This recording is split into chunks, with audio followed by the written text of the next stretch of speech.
میری شادی جس گھر میں ہوئی وہاں ہر کوئی کسی نہ کسی کو اپنے جال میں پھنسانے کی کوشش کرتا۔ میری نظر بھی اپنے ساس کے بھائی پر تھی جو بہت پیارا تھا اور کم عمر بھی تھا۔ وہ میرے پچھلے حصے پر زیادہ مرتا تھا کیونکہ میرا پچھلا حصہ زیادہ موٹا تھا۔ ہر لڑکی کا ایسا نہیں ہوتا جیسا میرا تھا، تاڑنے کی کوشش میں لگا رہتا۔ میری نند بھی اپنے ہی ڈرائیور کے ساتھ چکر چلا رہی تھی جو اسے کالج چھوڑ کر آتا تھا۔ ایک دن میری ساس کے بھائی نے مجھے اسٹور روم میں جب الٹا کیا تو دوستو کہانی میں آگے کیا ہوا جاننے کے لیے کہانی کو پورا سنیں اور ویڈیو کو لائک کر دیں۔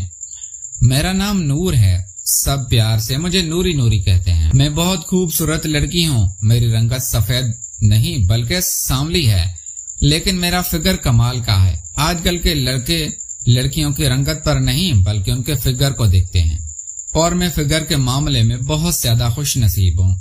میرا سینہ بالکل فلموں کی ہیروئنز کی طرح ابھرا ہوا اور موٹا ہے۔ آپ لوگ پھر بھی خود ہی سوچ لیں ایسی لڑکی کا کون دیوانہ نہیں ہوگا۔ میں لاہور کی رہنے والی ہوں اور میری شادی بھی لاہور کے ایک امیر خاندان میں ہوئی ہے۔ میرے سسرال والے امیر ہونے کے ساتھ ساتھ کھلے ذہن کے بھی ہیں۔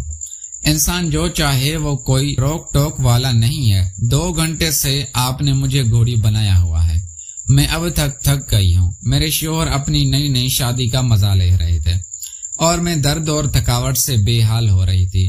بس تھوڑی سی دیر اور گھوڑی کو بھگا لینے دو، پھر ختم کر دیں گے، احمد نے کہا اور آخری بازی کھیلنے لگے اور کھیل کر واش روم چلے گئے۔ میں تھکی ہوئی تھی اس لیے اپنا آدھا بدن ڈھانپ کر صوفے پر بیٹھ گئی۔ میری ساس کے بھائی یعنی میرے شوہر کے ماموں بنا دروازہ نوک کے کمرے میں داخل ہو گئے اور مجھے سامنے بٹھا کر ان کی آنکھیں ایسی پھٹی کی پھٹی رہ گئی۔ مجھے بھی شرارت سوجی اور میں نے چادر اپنے قدموں میں گرا دی۔ اب کی بار ماموں کی آنکھوں کے ساتھ بہت کچھ پھٹا اور کھلے کا کھلا رہ گیا۔ ماموں نے جلدی سے اپنی آنکھوں پر ہاتھ رکھا اور کمرے سے باہر چلے گئے اور جاتے جاتے مجھے ایک نظر دیکھ کر شرمانے والے انداز پر ہنس پڑے۔ وہ کم عمر ہونے کے ساتھ ساتھ لیکن شرماتے بہت تھے۔ میں چاہتی تھی کہ وہ شرمانا چھوڑ کر بے شرم ہو جائیں۔ احمد واش روم سے باہر نکل کر بولے، کیوں اتنا پاگلوں کی طرح ہنس رہی ہو؟ بس ایسا ہی، میں نے مسکراتے ہوئے جواب دیا۔ تم نے چادر کیوں اتار دی ہے؟ کمرے کا دروازہ کیوں کھلا ہوا ہے؟ اگر کوئی کمرے میں آ گیا تو پھر ایسی بے وقوفی مت کیا کرو۔ احمد ان سب معاملوں میں اپنے گھر والوں سے بہت مختلف تھے۔ میرے سسرال والے جتنے کھلے ذہن کے تھے وہ اتنے ہی تنگ ذہن کے تھے۔ کوئی بھی انہیں آتا آپ بلا وجہ ہی سوچتے ہیں۔ میں نے منہ بنا کر کہا اور واش روم میں چلی گئی۔ میں چاہتی تھی کہ احمد بھی کھلے ذہن کے ہو جائیں۔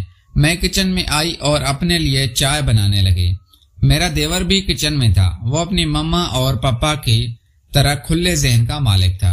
آ کر چائے بنا رہی تھی۔ بھابھی تو ایک کپ میرے لیے بھی بنا دیں۔ وہ میرے قریب آ کر بولا۔ میں نے چولہے پر برتن رکھا اور پانی ڈالا۔ چینی کتنی ڈالوں؟ میں نے دیور سے پوچھا۔ چینی مت ڈالنا بھابھی، آپ اب چینی میں وہ مٹھاس نہیں رہی۔ آپ بس ایک گھونٹ چائے پی لینا، خود ہی شہد کی طرح میٹھی ہو جائے گی۔ میرا دیور اپنی زبان پھیر کر بولا۔ اس کی شرارت پر میں ہنس پڑی کیونکہ مجھے یہ چھیڑ چھاڑ اچھی لگتی تھی۔ تیمور سے مزید ایسی باتیں سننے کے لیے میں مزید اس سے الٹے سوال پوچھنے لگی۔ پتہ نہیں آپ جتنی کم کیوں ہیں، پانی میں ابال ہی نہیں آ رہا۔ من جھلک کر چلتے چولہے کو دیکھنے لگے۔ میرا پچھلا پلاٹ مزید باہر نکلا۔ میرا دیور میرے اس حصے پر گہری نظر لگا کر بیٹھا تھا۔ میں نے ماچس زمین پر پھینکی اور مزید جھکی تو وہ اس سے مزید برداشت نہ ہوا اور اس نے میرے اس بڑے سے پلاٹ پر اپنا ہاتھ رکھ لیا۔ گیس کم لگ رہی ہے بھابھی، وہ چولہے کی طرف دیکھ کر بولا۔ اس کا ہاتھ میرے پلاٹ پر ہی تھا۔ اس سے مجھ پر شک نہ ہوا۔ میں بھی یہی چاہتی تھی تو میرے ساتھ ایسا ویسا کرے، اسی لیے میں نے تیمور کا ہاتھ اپنے پلاٹ سے ہٹا دیا۔ یہ کیا کر رہے ہو تیمور؟ میں نے پانی میں دودھ ڈالتے ہوئے پوچھا۔ اس نے گہرا لمبا سانس لیا اور کہنے لگا، بس میں تو یہ چیک کر رہا تھا کہ آپ کا پلاٹ اصلی ہے یا نکلی، لیکن یہ تو اصلی ہے اور بہت مضبوط بھی۔ کاش ہم بھی بھائی جان کی طرح اتنے خوش نصیب ہوتے۔